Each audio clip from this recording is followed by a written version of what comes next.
tem alguns eventos esporádicos, sei lá, vai pegar metrô e vai pegar trem. Faz tempo que isso não acontece, que é ver alguém que se suicidou ali preso no vagão, sabe? Como é que é isso? Putz, sabe esse jogo tipo Carmageddon, que a pessoa fica presa no carro? Nossa, Carmageddon é muito velho, né?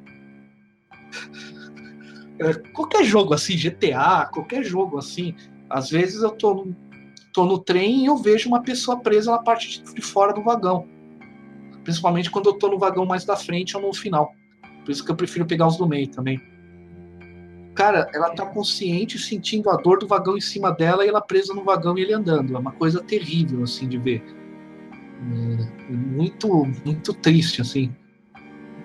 De ver, eu não queria, aí ela gritando, eu não queria me matar, eu não devia ter feito isso, alguém me tira daqui, você não pode fazer nada, né? Você até faz uma prece pra pessoa, mas você não tem o que fazer, assim.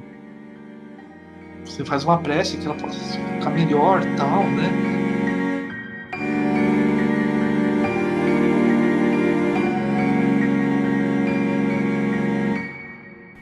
Assim como qualquer outro agrupamento social, na religião encontramos respostas que muitas vezes não são fáceis de ouvir.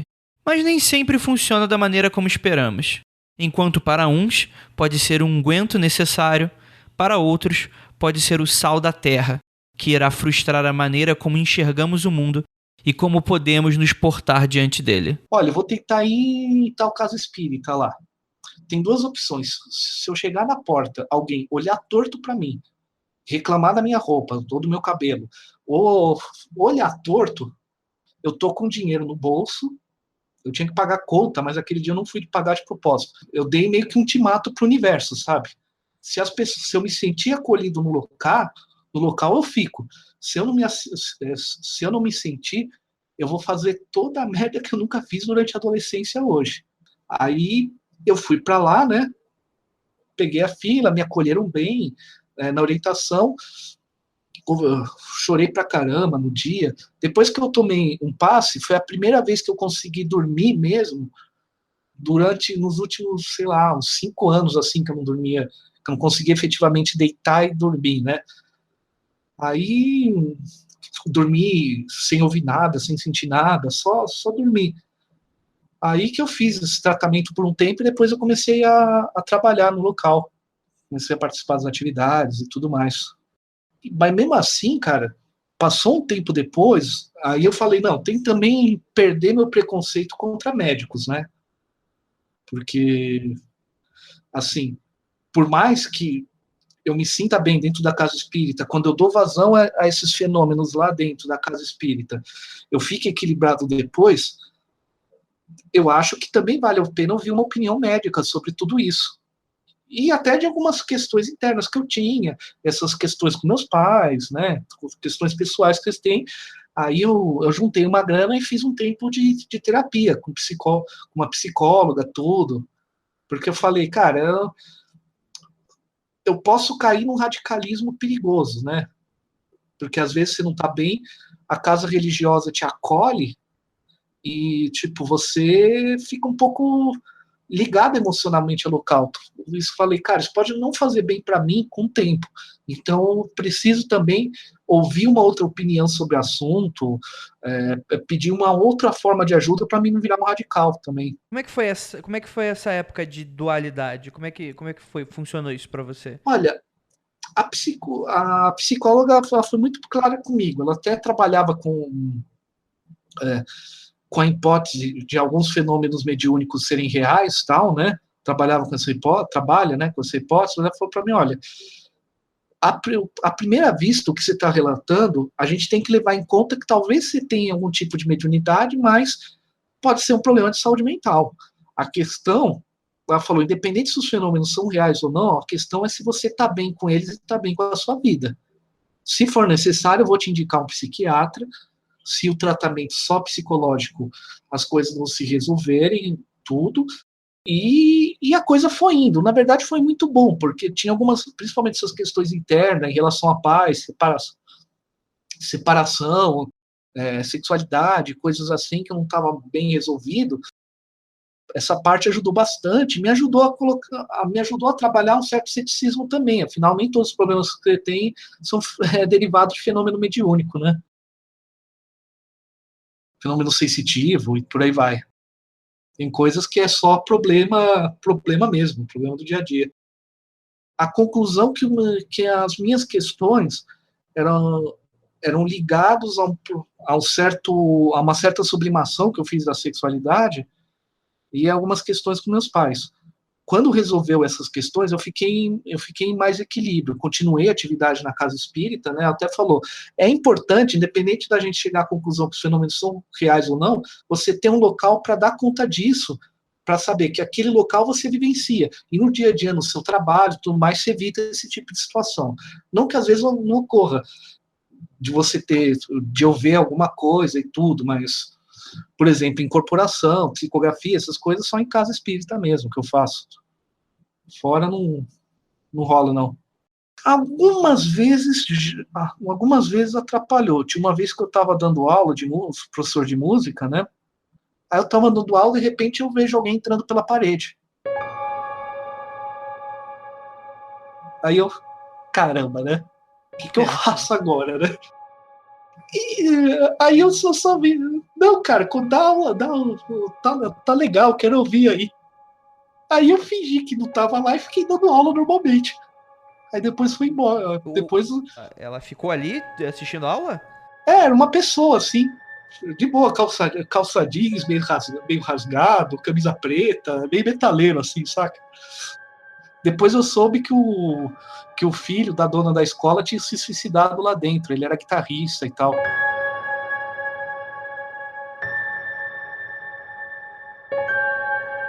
Você chegou a conversar com a mãe? Ou não? Cara, eu não conversei porque eu soube numa outra circunstância e aquilo era muito traumático para ela. Aí falar, pô, vi seu filho aqui, sendo que já tinha um trauma do suicídio e tal.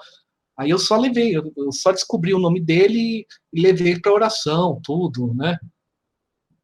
Mas eu preferi não comentar com ela porque era uma situação muito traumática para ela. Se alguém falasse no filho, ela meio que chorava. Imagina falar que, sei lá, tá na escola ainda, sabe?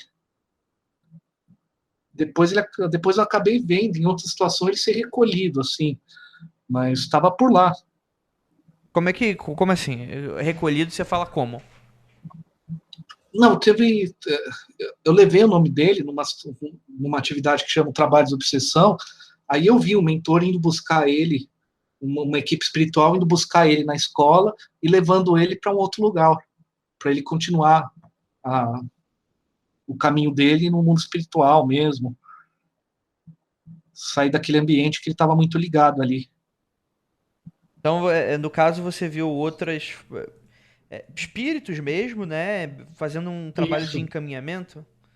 isso, foi isso daí mesmo. Teve uma outra ocasião também. Essa ocasião, tipo, atrapalhou, mas na verdade me ajudou pra caramba. Porque é pelo seguinte, de novo dando aula de música, né? O pessoal às vezes não tá bem, e os psicólogos recomendam ter aula de música. Só que os professores de música sabem lidar com essas situações, né? Tinha uma vez que uma senhora veio fazer aula, e quando ela entrou entrou na sala, assim, eu senti um espírito do lado, que a gente chama de mentor, né? De trabalho. Aí eu só pensei, por que você tá aqui? Tipo, eu não tô no centro, né? Aqui. Falou, não, trabalha, faz a sua parte aí. Só toma cuidado com o que você fala para ela. Aí eu, tá, né? Mas não dei bola, continuei o trabalho. Cara, e ela o tempo todo perguntava, mas, professor, eu posso mesmo aprender violão? Você tem certeza que eu tenho condição, na minha idade e tudo, de aprender violão? Minha mão não tá dura demais, não sei o que, eu não.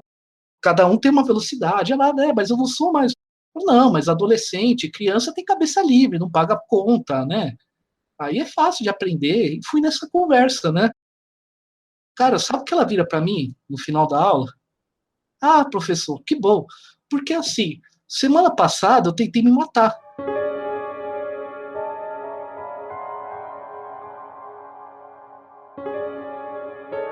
Aí não consegui, como eu fiquei viúva, tal, eu tentei matar, mas meus filhos chegaram em casa e não deu tempo. Aí o médico recomendou fazer aula. Eu tava pensando em tentar me matar hoje ou aqui dentro quando eu chegasse em casa, mas como eu falei, você falou que eu posso ter aula, hoje eu não vou tentar me matar. Como é que é o custo da aula, tal? Eu, hã? Ela, não, conversa com a secretária lá na frente e tal. Ela, mas você não vai lá? Eu falei, não, pode conversar com a secretária. Aí eu só encostei a porta e fiquei meio quase sentei no chão naquela posição fetal, assim, sabe? Cara, o que aconteceu aqui? É Tipo, uma responsabilidade muito grande, né? é, né, tipo, aí que eu entendi porque que ele tava lá. Ele falou, faz seu trabalho, mas como enquanto ela falando, eu ficava vendo na minha cabeça, dá impulso, dá um incentivo pro positivo. E, cara, ela ficava olhando pra bolsa o tempo todo.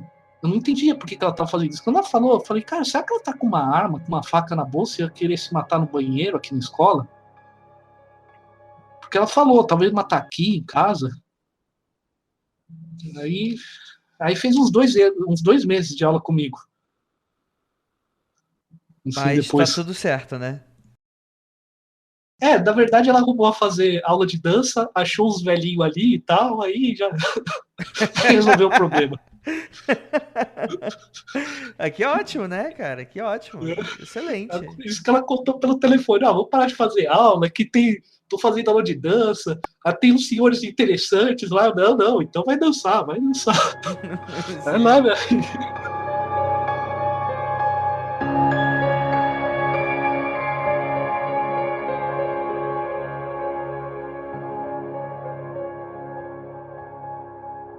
Com 18 anos, mais ou menos, eu não tinha mais uma base para encontrar. Eu, inclusive, comecei a buscar me tornei candomblessista porque eu precisava entender o que estava acontecendo aqui com relação a esses espíritos. Como é que foi esse encontro, assim? Alguém te indicou? Como é que foi? Eu tinha curiosidade já. Essas coisas aconteciam e na igreja, por exemplo, não era um lugar que era explicado. E era uma coisa apenas que você tinha que afastar. Mas eu cheguei à conclusão de que não dá pra você simplesmente afastar tudo, você fingir que não existe. E eu queria, na verdade, entender, saber o que estava acontecendo.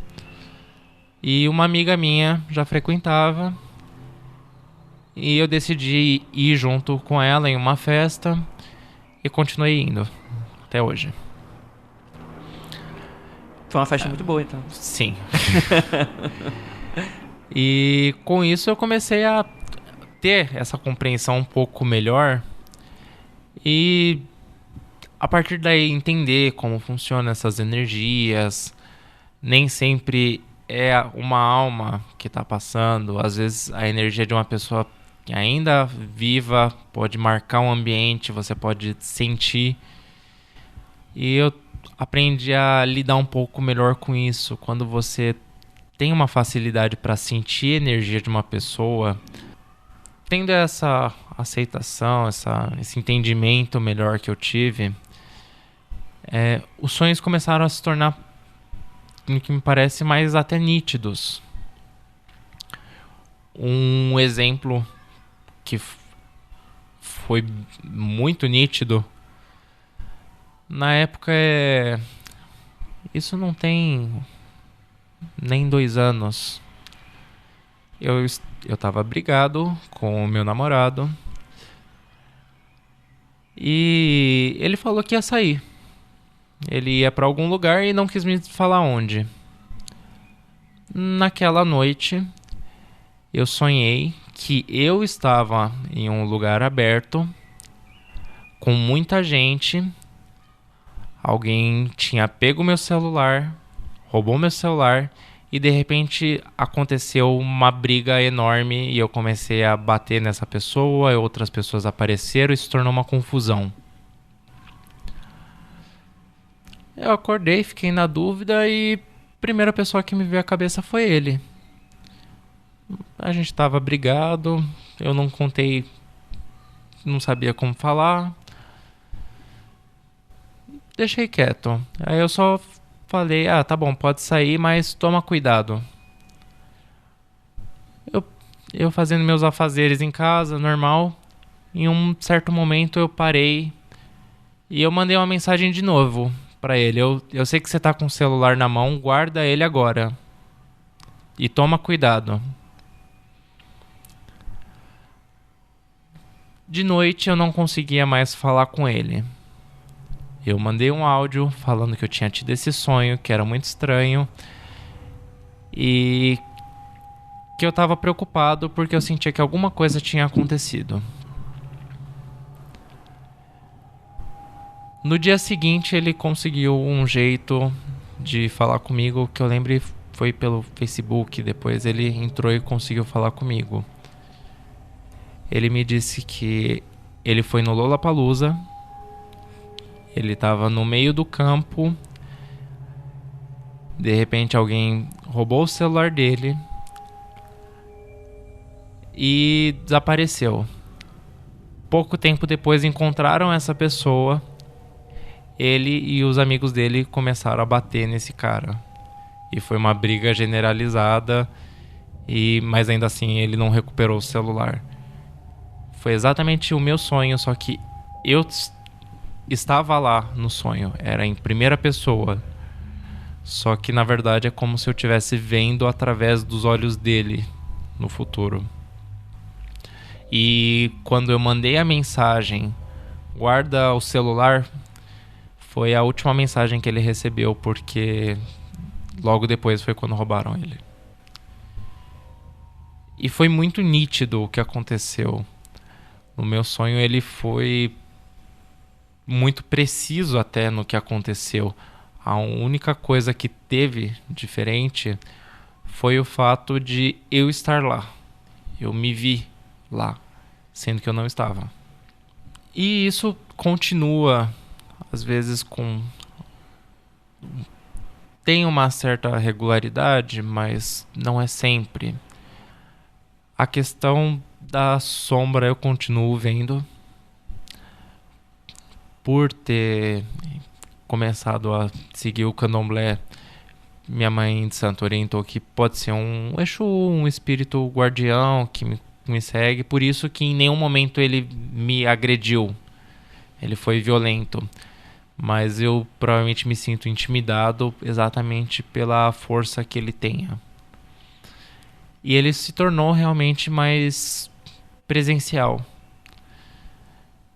Eu sei que em um momento que eu vejo ele presencialmente, tem algum perigo próximo. Aconteceu também de uma vez voltando do trabalho.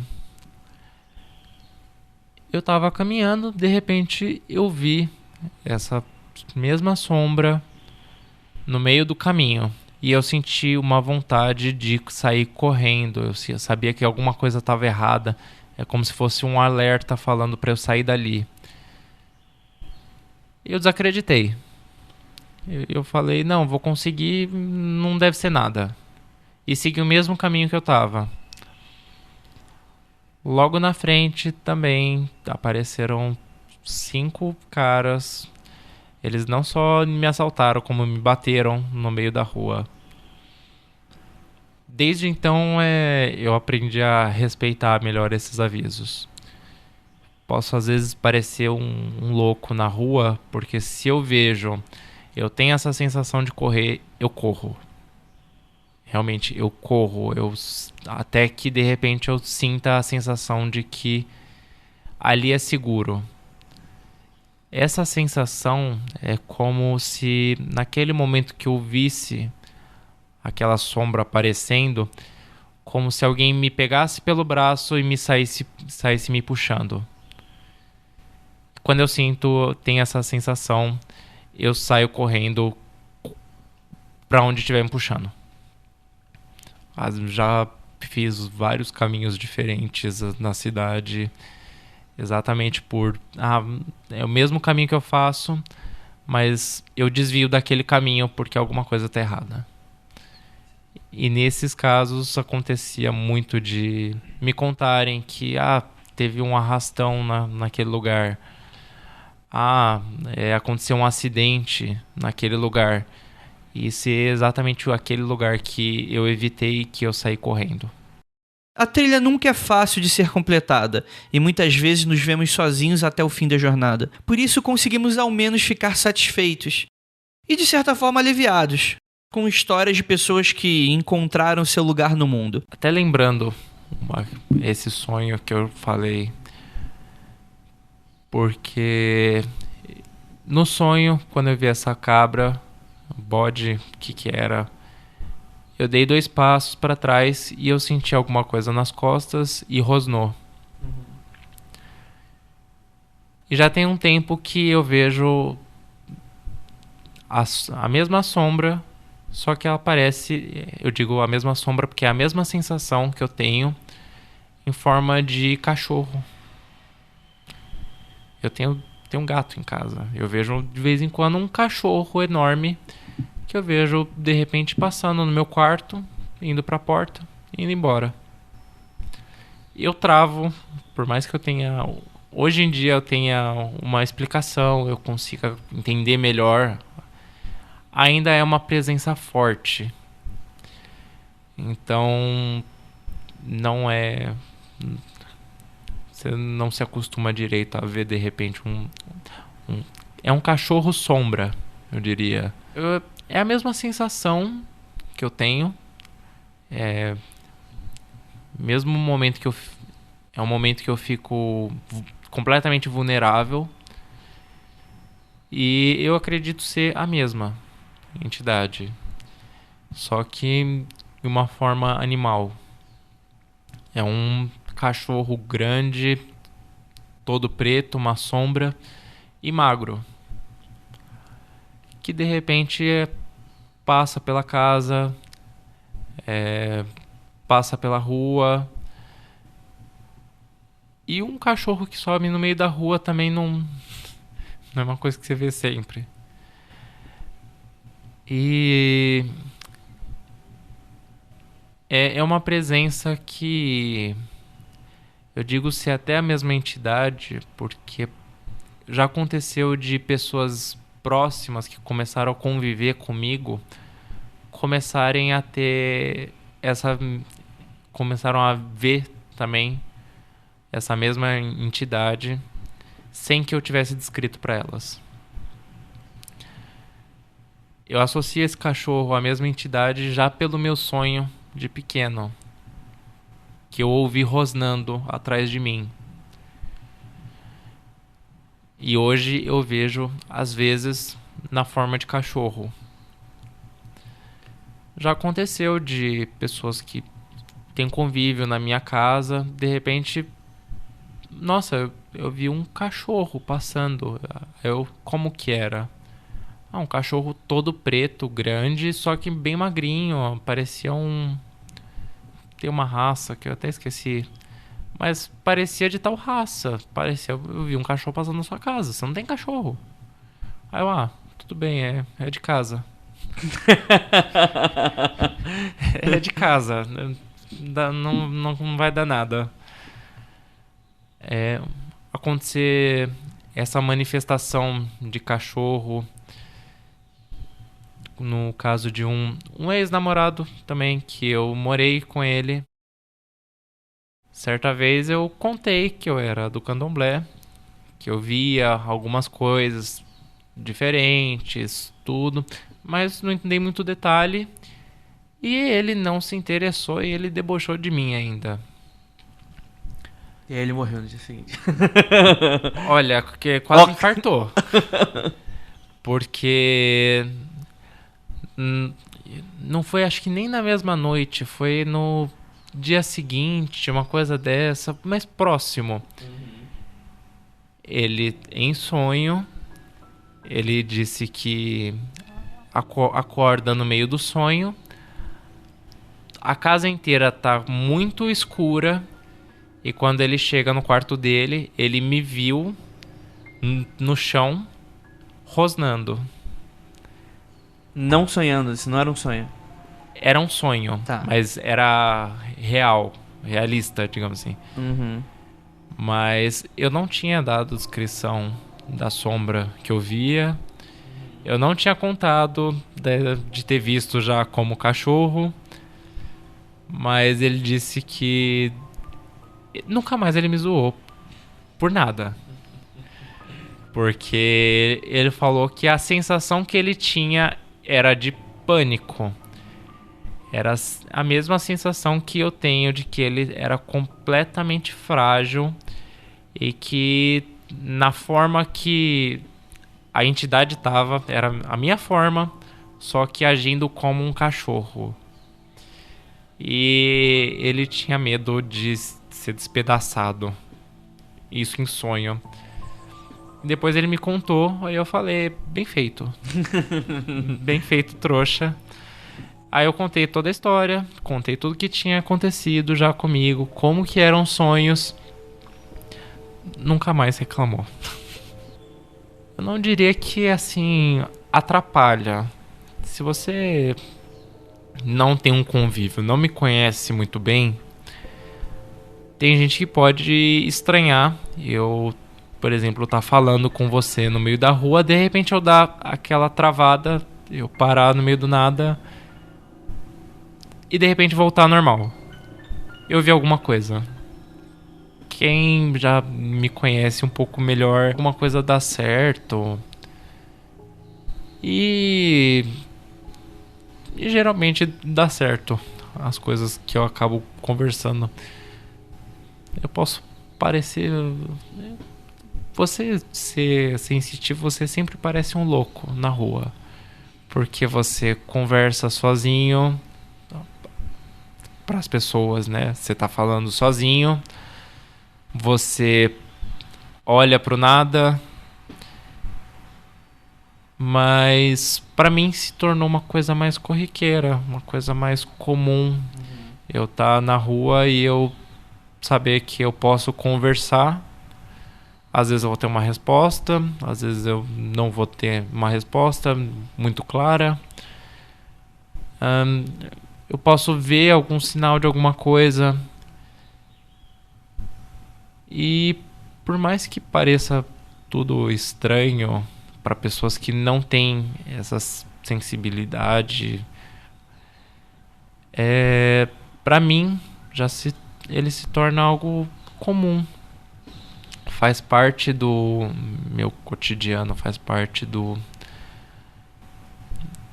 meu dia a dia. É algo que eu aprendi a lidar, eu aprendi que vai me acompanhar e eu posso lidar da melhor maneira, eu posso aprender com isso, eu posso conseguir ter uma vida mesmo sendo diferente do comum para as pessoas. Assim como nesse relato que acabamos de ouvir do Fernando, mudar o ponto de vista pode ser uma saída bem frutífera para quando não entendemos onde estamos encaixados. Da mesma forma, Tiago traz o alerta quanto à responsabilidade que muitas vezes não fazemos a mínima ideia que possuímos. Bom, então, teve uma vez que eu fui na Gruta dos Palhares. Gruta dos Palhares é uma gruta muito bonita que tem na cidade de Sacramento. É uma cidade tranquila ali, né?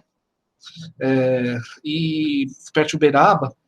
E essa gruta, ela é uma gruta antiga que tem, quando você muito bonita, tem uns símbolos estranhos na parede, umas coisas meio maçônicas assim, uns candelabros de candelabro de 6 velas, que eu não sei porque que tem lá, mas eles aproveitaram essa gruta, e como muita gente ia nadar lá, e fizeram meio que uma piscina natural, um lugar que eles aproveitaram.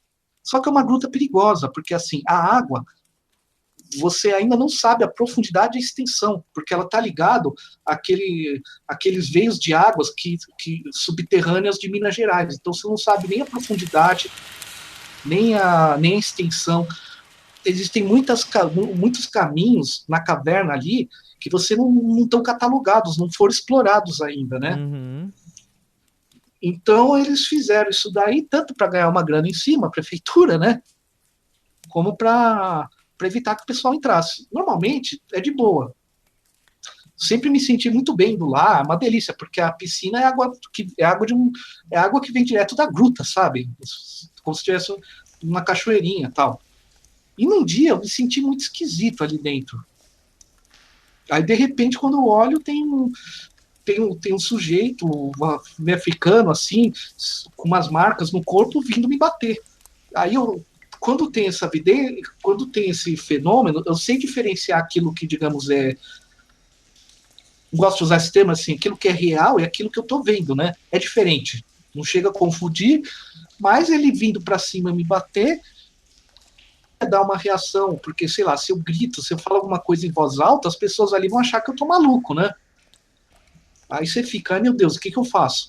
Aí eu fiz uma prece, quando eu fiz prece, apareceu uma outra entidade, também com porte africano, mas com porte muito de uma pessoa respeitável, assim, umas roupas meio coloridas, uma coisa meio bem africana, assim, só exalava muita sabedoria, esticou a mão, né, naquele formato de pare, o outro parou, o que estava querendo me bater, sei lá, aí apareceram uns outros que passam no ombro e levaram ele para conversar para outro canto. Aí ele falou para mim que, olha, muitas vezes vocês não entendem o que é isso daqui para nós.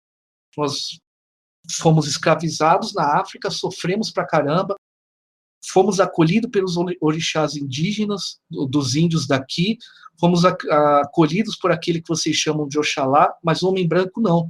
Quando você sofre muito e você consegue fugir, quando você chega num lugar como esse, que tem terra, tem água, tem sol, tem o céu azul, isso é um paraíso.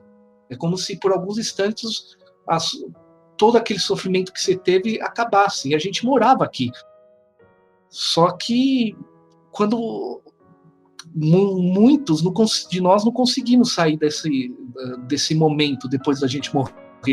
E quando tanta gente entra aqui sem falta de respeito, nem respeitando a imagem de santa, que muitos dizem que acreditam que tem ali, é como se o local sagrado para nós fosse desrespeitado, mas sagrado porque aqui a gente achou algum momento de paz durante a nossa vida. Então, não é nada com você. Ele não tem nada contra você. Você sempre faça uma prece e peça permissão nesses locais. Você nunca sabe quem é dono dele e tal. Aí, peguei a lição e fui. Depois eu descobri que uns parentes meus iam entrar na caverna, iam fazer e lá é uma beleza, porque o pessoal que entra na caverna, ele só fala assim, ó, entra ali no chão, naquele buraco, você vai se arrastando, depois vai ter umas aberturas, segue um cano que tem no chão e depois segue o cano de volta para voltar, né? Aí eu comentei com eles, olha, aconteceu isso, faz uma prece, pelo menos, se vocês forem entrar e tal. Aí foi essa situação. Ele falou tudo isso pra você? Tipo, você tava sozinho nessa ocasião? Eu tava com os familiares, eles estavam em volta, eles só viram que eu fiquei meio parado, mas falou mentalmente também, tudo pela mente, assim. Eu ouvia como pensamento, eu via a figura na minha frente, tudo, sabia que era claro para mim que as outras pessoas não estavam enxergando, né? Mas é que como se fosse um flash, é como se o tempo fosse diferente, sabe? É como se fosse uma pulsação na sua cabeça que vem um monte de informação ali. Essa é a melhor descrição que eu consigo dar. Sabe esses filmes assim, que tipo, o cara toca num objeto, meio que aí o diretor corta, faz uma fusão, alguma coisa do gênero, acontece um monte de coisa e quando corta de novo, volta pra cena, passou um segundo, sabe? Foi uma coisa desse nível, assim.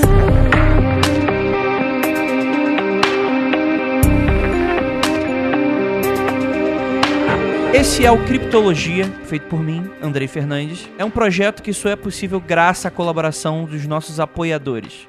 Faça parte você também. Entre no apoia.se/confidencial, veja a lista de metas e recompensas. Esse é um projeto do site mundofreak.com.br. Até a próxima semana.